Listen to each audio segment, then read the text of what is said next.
L'idée d'origine, on était très engagés dans des missions de conseil auprès de grandes entreprises françaises et de groupes d'édition, de groupes de publication et d'entreprises industrielles. Et on était confrontés à la problématique de la transition du document papier au document électronique.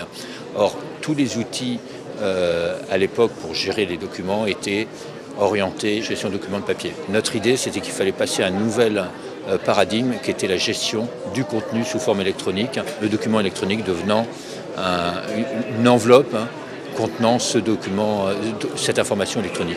Donc l'idée était de mêler documents et informations électroniques et des outils pour gérer l'interaction entre les deux. Alors à l'époque, on ne parlait pas ni d'Internet, ni des réseaux sociaux, on parlait plutôt du document électronique, alors qu'en France, le discours dominant, les technologies dominantes étaient les technologies de la GED.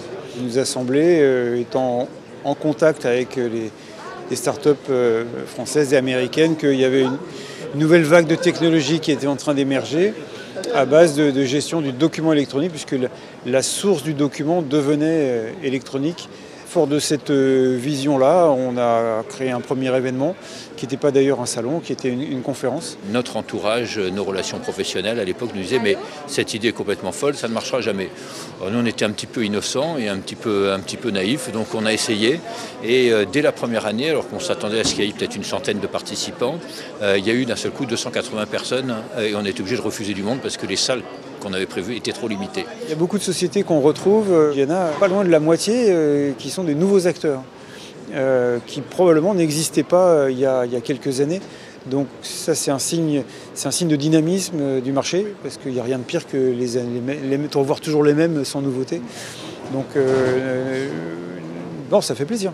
Le salon est resté toujours sur ces mêmes thèmes. C'est des thèmes un peu éternels qui resteront toujours d'actualité, tant que les hommes essaieront de communiquer entre eux, de stocker de l'information, de stocker du savoir, de diffuser ce savoir, de diffuser cette information.